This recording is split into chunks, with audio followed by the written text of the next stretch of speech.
Hello everyone, welcome back to Technologies Discussion channel. For this video, I'd like to start a new topic of discussion which is on RF mixer. Firstly, I will explain what is actually an RF mixer. Next, I will discuss on the working principle characteristics of a mixer and why it is essential in RF design. So basically, this will be the objective of this video. This is my email. If you have any question regards on this discussion, please drop me an email. Or if not, I actually prefer you guys to ask me your question through the comment. Before I continue, I'd like to urge you guys to help me by like this video. Just a few seconds, help me press the like button now.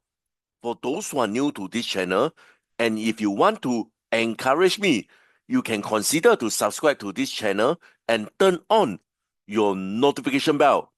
Once again, thank you so much for strong support. Let's come to what is actually an RF mixer.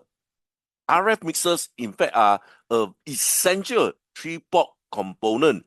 You can see over here, this is actually a RF mixer. From here, you can see that they are actually 3-port, 1, 2, 3. To be more precise, 2 input and 1 output.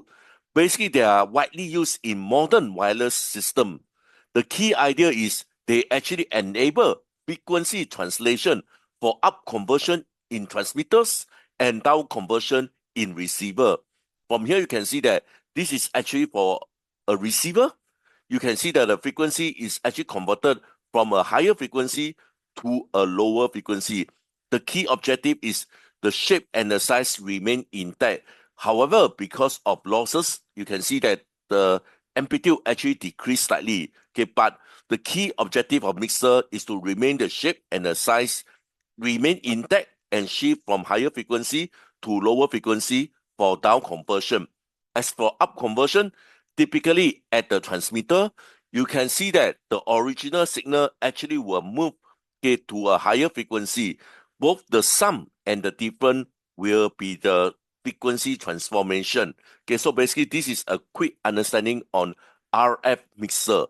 Okay, basically they are used in a wide range of application from radar and satellite communications to 5G, IoT, and also the defense system.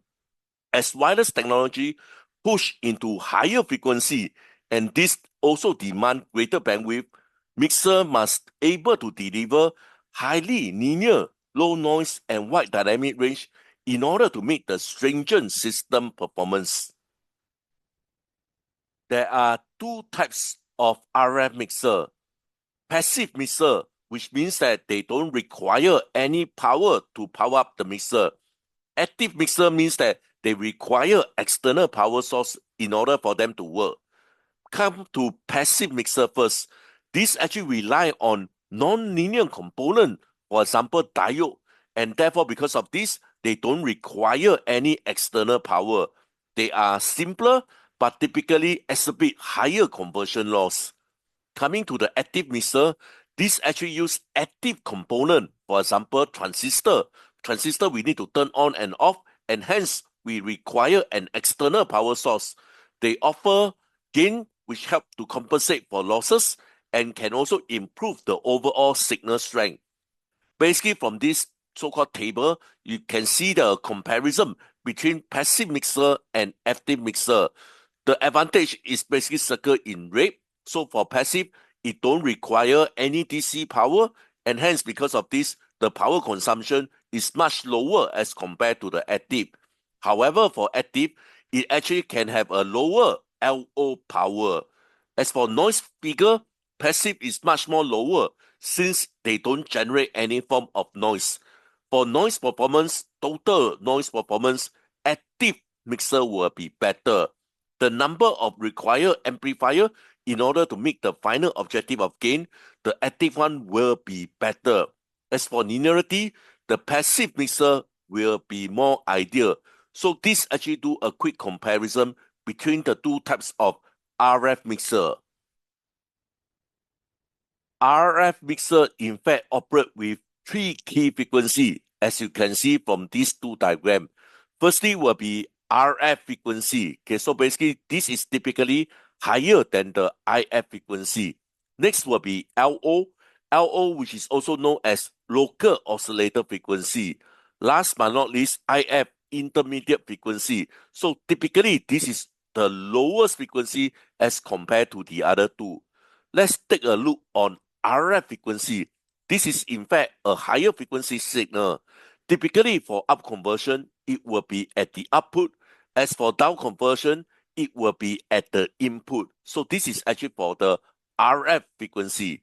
Coming to the LO, okay, basically the LO in fact is a frequency signal that is used to drive the mixing process. Basically the LO will control what will be the value of RF. This is the key purpose of LO. Last but not least, intermediate frequency. This is the lowest frequency as compared to the other two. And typically, okay, this IF signal is chosen, okay, in order to have an easier filtering and in fact signal processing. From here, you can see that basically the IF signal can be the same frequency for different signal at different RF frequency. So this is the key RF mixer parameters. Next, okay, while the NIM mixer actually suggests simply adding the two signal, and moreover, just now I did mention that the two signal actually add up, but in fact, the actual process is actually multiplication. Okay, so basically because of trigonometry identity, okay, so instead of plus, in fact, they actually multiply. As you can see from this equation here, this is basically a signal. Okay, you can imagine this is RF, this is actually LO. Let's say they multiply together. Okay, basically this will be the outcome. So basically the outcome contain two frequency, the positive and the negative, which is the sum and which is the difference, basically generate these two bands as you can see from up conversion. So basically the two signal actually multiply by each other. Basically it come out the difference and also it also has this sum. Okay, so basically this is the miss of RF mixer. Instead of adding, they actually multiply. And because of trigonometry identity, the frequency generate is the positive, which is the sum, and negative, which is the difference. Let me give you an example how a RF mixer actually works. Imagine your radio is tuned to a station broadcast at 93.3 megahertz. So this is actually the RF frequency.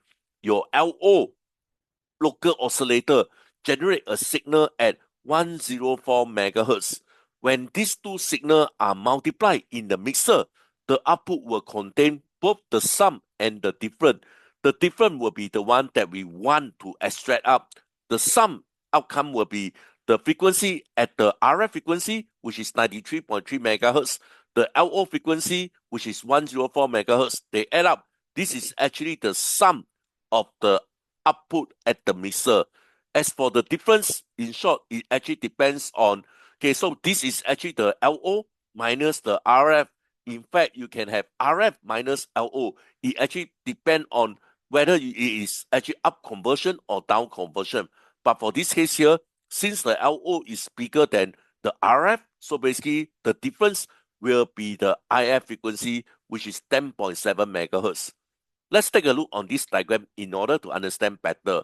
Firstly, radio means receiver. Receiver means down conversion. So this is actually for the down conversion. The RF frequency is 93.3 megahertz. The LO is 104 megahertz. As I mentioned earlier on, two frequency will be generate the difference and also the sum.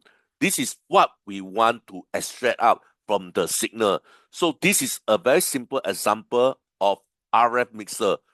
Before I continue, guys, I'd like to urge you guys to help me to like this video. Guys, it's free. Help me like this video. For those who are new to this channel, and if you have learned something from this video, urge you to support me by subscribing to this channel and turn on your notification bell. Once again, thank you so much for your strong support. Let's come to unwanted products. Just now I mentioned that at the output of the mixer basically contain both the sum and the difference. In fact, this is only for ideal mixer because once we do some form of mixing, which is multiplication, they actually produce many output. For example, we can have two so-called the frequency of RF. We can also have two times the frequency of LO. And in fact, there are many, many more. So besides the desired sum and difference, there are also harmonics of the original signal mixing together. These are called intermodulation product or spur, which I will go through on my next few video. So therefore, a well-designed mixer must balance the conversion loss or also the gain, how much signal strength is lost for passive mixer or gain for active mixer during the translation. Next, in terms of the linearity, how well it can handle strong signal without creating distortion. Okay, so this is what we know as saturation. So we cannot so-called increase the signal on and on and on. So therefore, once we reach the breakup, okay, which is the saturation, this become a key issue. We want the linearity as far as possible. However, this is only for ideal. Next, isolation. Okay, we can prevent the LO signal from leaking out of the RF or IF port. So this is actually the unwanted products from the mixer. You may wonder why we don't just simply amplify the original 93.3 megahertz. Okay, so basically earlier on I mentioned that this is actually the RF signal. Why don't we just amplify the original signal? The answer actually lies in a concept called the super hydraulic receiver, which is invented by Edwin Armstrong. Okay, so it is much easier to build a sensitive, selective, and stable amplifier. Okay, so imagine this, we have an amplifier here. So therefore, it will be much more easier to build this amplifier with a so-called fixed frequency at the IF. This is what you want to say. It is much easier to build a sensitive, selective, and stable amplifier if it's only work at one fixed frequency, which means that if we can keep this frequency fixed, keep it at one frequency, it will be easier for us to build the amplifier rather than trying to tune to every possible broadcast frequency. In short, if we want to make the amplifier to be better in terms of gain, in terms of the cost, we need to keep the frequency the same. So therefore, with this mixer, our IF frequency will be the same. What we need to change is we calibrate this LO frequency in order to achieve a fixed IF frequency. So this is actually how a RF mixer actually works. Coming to my last slides for today's presentation, why do we need RF mixer? For example, in transmitter, we actually has this up conversion. The key purpose is to take a baseband signal, okay, typically your voice or data, which is a lower frequency. What we need to do is we need to shift them up to a higher frequency, which is required for transmission. Coming to the benefit, high frequency signal in fact travel through the air better and can be transmitted with smaller antenna. So this is the objective why we want to do a up conversion. Basically, RF mixer will perform the task is to shift the frequency from low frequency to high frequency because high frequency signal can travel through the air better and with a smaller size of antenna. Let's come to the example. For example, your smartphone transmitter actually take your voice. Okay, so typically voice is at lower frequency. They actually mix it up to a cellular frequency, let's say 1.8 gigahertz. And therefore, after that, they actually send that signal to the base station. Coming to the receiver, okay, so receiver require a down conversion because we shift the frequency from a lower frequency to a higher frequency. So hence for receiver, they actually step down the frequency from high frequency to low frequency. The key purpose is to convert a high frequency incoming signal, for example, the RF, to a lower IF frequency. So this is actually the key purpose of down conversion for RF mixer. The benefit at the lower IF, okay, for example, 10.7 megahertz for FM broadcast, 455 kilohertz for AM broadcast, the signal will be easier to filter and amplify cleanly that it will be required at the original high frequency. Keep this in mind. Any component with higher frequency, they are more costly. they are more challenging to build. So therefore, if we are able to shift them into a lower frequency, for example, we shift to 10.7 megahertz or 455 kilohertz, this will be easier for us to amplify the signal, easier for us to have the component since it is cheaper. For example, your Wi-Fi or cellular phone receiver actually use this to pull a weak signal out of the air. So basically, this is what I have for your RF mixer discussion. Firstly, keep this in mind. For transmitter, we actually has the out conversion. For the receiver, we actually has the down conversion.